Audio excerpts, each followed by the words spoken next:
మిథునం వారికి కనుక చూసుకున్నట్లయితే మిథున రాశి వారికి ప్రధానంగా మిథున లగ్నం కానివ్వండి, మిథున రాశి కానివ్వండి, మీకు అసలు రుణ రోగ శత్రుత్వాలు ఏ రకంగా ఏర్పడతాయి గుర్తుపెట్టుకోండి. ఏ రకంగా అవి ఫ్రూట్ఫుల్ అవుతుంటాయి, ఏ రకంగా మీకు ఎటువంటి మాటలు మాట్లాడరు, ఎటువంటి యాక్షన్స్ వల్ల, ఏ గ్రహం వల్ల ఏర్పడితే ఏ దానం ఇవ్వాలనేది నేను వీడియో ఎండింగ్ వరకు చెప్తాను. వీడియో ఎండింగ్ వరకు చూడండి. అయితే ఈ యొక్క అంశాలు చెప్తుంది నేనైనప్పటికీ చెప్పిస్తుంది సాక్షాత్ లలిత అమ్మవారిగా భావిస్తూ, ప్రధానంగా ఇక్కడ ఒక విషయం ఏంటంటే, మీరు ఎప్పుడూ కూడా మిథున లగ్నం అంటేనే ideology, communication, good thinking levels, నడిచే వికీపీడియా అని చెప్తుంటా ఇప్పుడు నేను. అలాంటి ఐడియా తెలివిగా ఉండేటువంటిది గొడవ సంబంధమైన వాటికి అగ్రెసివ్గా కనుక వెళ్ళినట్లయితే వీళ్ళ హెల్త్, వెల్త్ అన్నీ, అంటే పూర్వజన్మలో ఉండే బ్యాడ్ కర్మ అన్నీ యాక్టివ్ అయిపోతూ ఉంటాయి మిథునం వారికి. సో వీళ్ళు ఎంత జాగ్రత్తగా కమ్యూనికేట్ చేస్తూ, ఎంత లౌక్యంగా ఉంటే వీళ్ళ లైఫ్లో అంత బెనిఫిట్స్ పొందుతారు.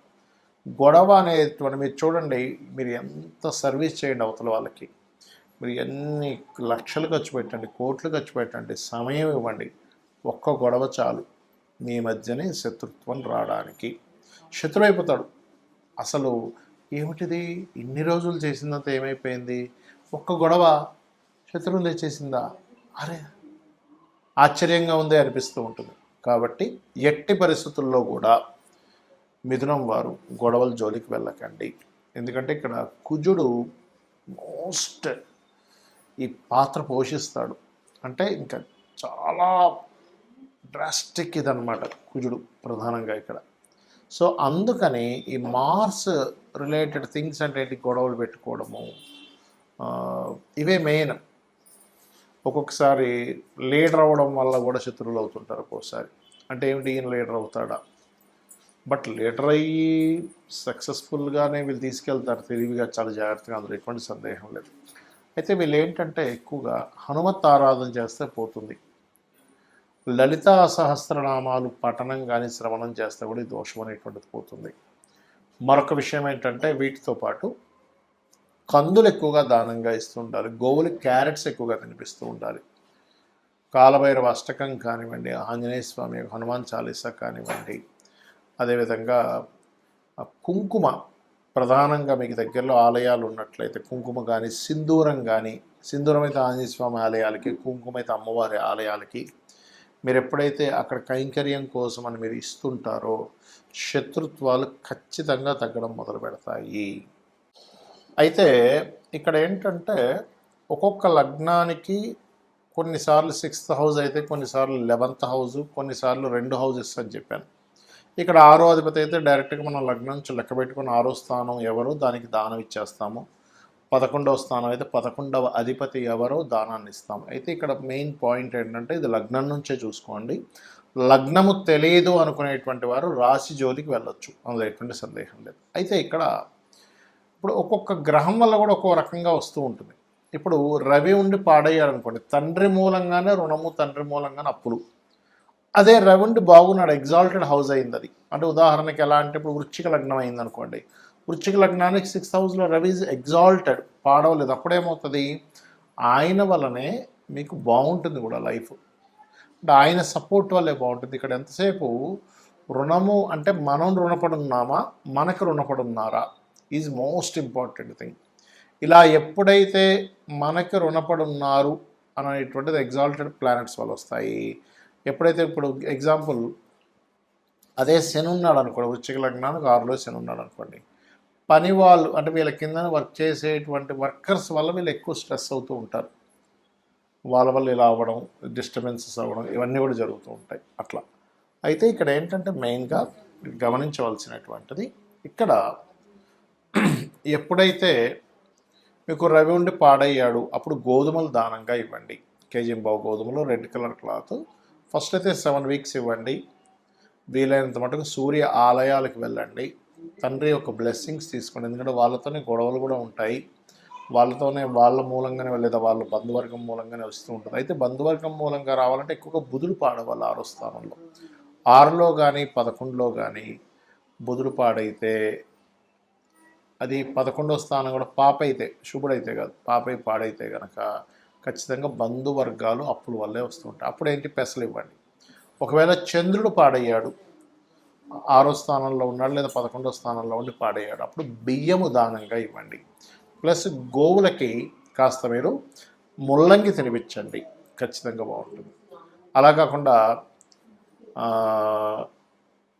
కుజుడు పాడయ్యాడు అనుకోండి, కుజుడు ఎక్కడ పాడవుతాడు, కర్కాటకంలో పాడవుతాడు. అంటే కుంభలగ్నం వాళ్ళకి అవుతుంది కుజుడు మెయిన్గా పాడవడం, లేదా పాపగ్రహాలతో కలిసి ఉంటే అది ఎనీ లగ్న 6th హౌస్లో కనుక పాపగ్రహాలతో కలిసి ఉన్నాడు కుజుడు, దాన్ని ఆటోమేటిక్గా పాడైనట్టు అర్థం. ఒక్కొక్కసారి డైరెక్ట్గా కలవు గ్రహాలు, ఇండైరెక్ట్గా. ఒక్కోసారి ఎలా అంటే ఇప్పుడు కుంభలగ్నం వారికి సర్వసాధారణంగానే మనకి ఈ చంద్రుడు 6వ అధిపతి అవుతాడు, సో ఫలితం ఉంటుంది. కానీ సమ్టైమ్స్ ఆ చంద్రుడు చూడడానికి బాగానే ఉన్నాడు కదా అనిపిస్తుంది, కానీ దృష్టి కూడా ఉంటుంది. అంటే ఇక్కడ మనం కన్సిడర్ చేయాల్సింది ఏంటంటే దృష్టి ఎలా ఉంది, దాని మీద గోచారం యొక్క గ్రహాల యొక్క స్థితి ఎలా ఉంది ఈజ్ మోస్ట్ ఇంపార్టెంట్, గుర్తుపెట్టుకోండి. ఈ రకంగా చూసుకోవాలి. అదేవిధంగా మరొక విషయం ఏంటంటే ఇక్కడ గమనించినట్లయితే ఈ చంద్రుడు మరియు అదేవిధంగా ఏదైతే బుధుడు ఉంటాడో, చంద్రుడు ఉన్నాడో, ఇందాక చెప్పినట్టుగా బంధువర్గం వారు అండ్ అట్లాగే పెసలు దానంగా ఇవ్వడం, బియ్యం దానంగా ఇవ్వడం చేయాలి. ఒకవేళ సమ్టైమ్స్ గురువు ఉంటాడు పాడైపోయి, అది కూడా ఇప్పుడు మకర రాశిలో గురువు అనుకోండి నీచబడ్డాడు, లేదా గురువు గురుచండాల యోగంలో లేదా పాపగ్రహాలతో ఉన్నాడు, అప్పుడు గురువు పాడయ్యాడు అర్థం.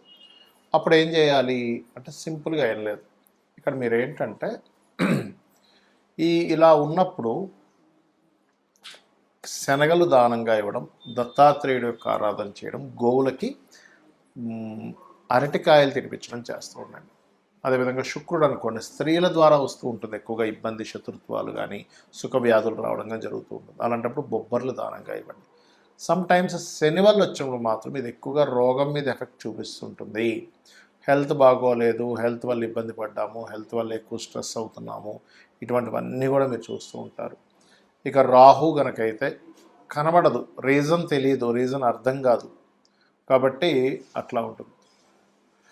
అండ్ అలాగే మరొక విషయం ఏంటంటే ఇక్కడ గమనించినట్లయితే కేతు గనకైతే కూడా, రాహుకేతులు ఇద్దరు కూడా అంటే సస్పీషియస్గా ఎవరు చేస్తున్నారో అర్థం కాదు, శత్రుత్వం అట్లా ఏర్పడుతుంది. అలాంటప్పుడు మీరు రావి చెట్టు చుట్టూ ప్రదక్షిణాలు చేసుకోవడము, రాహుకేతువుల దగ్గర దీపారాధన చేయడము, ఒకవేళ కేతు ద్వారానే మీకు ఇబ్బంది వస్తుంది అన్నప్పుడు పర్టికులర్గా గణపతి ఆలయాలకు వెళ్ళడము, ముఖ్యంగా మనకి కాణిపాకం ఉంది, కాణిపాకం వెళ్ళడం, ఇటువంటివి చేస్తూ ఉండాలి. ఈ రకంగా కనుక మీరు చేస్తున్నట్లయితే ఖచ్చితంగా ఈ శత్రు బాధల నుంచి తప్పించుకోగలుగుతారు.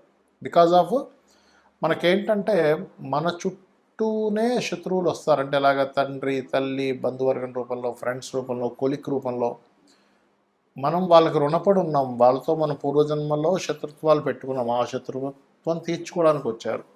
దీన్ని మనం గొడవ పెట్టుకోకూడదు, దాన్ని అర్థం చేసుకొని వీలైనంత మట్టుకు చర్చలతో తగ్గించేసుకోవాలి. అప్పుడే ఈ రెమెడీ చేసుకోవడం ద్వారా మీకు ఈ ప్రాబ్లమ్స్ అనేటువంటివన్నీ కూడా క్లియర్ అవ్వడం జరుగుతుంది, గుర్తుపెట్టుకోండి.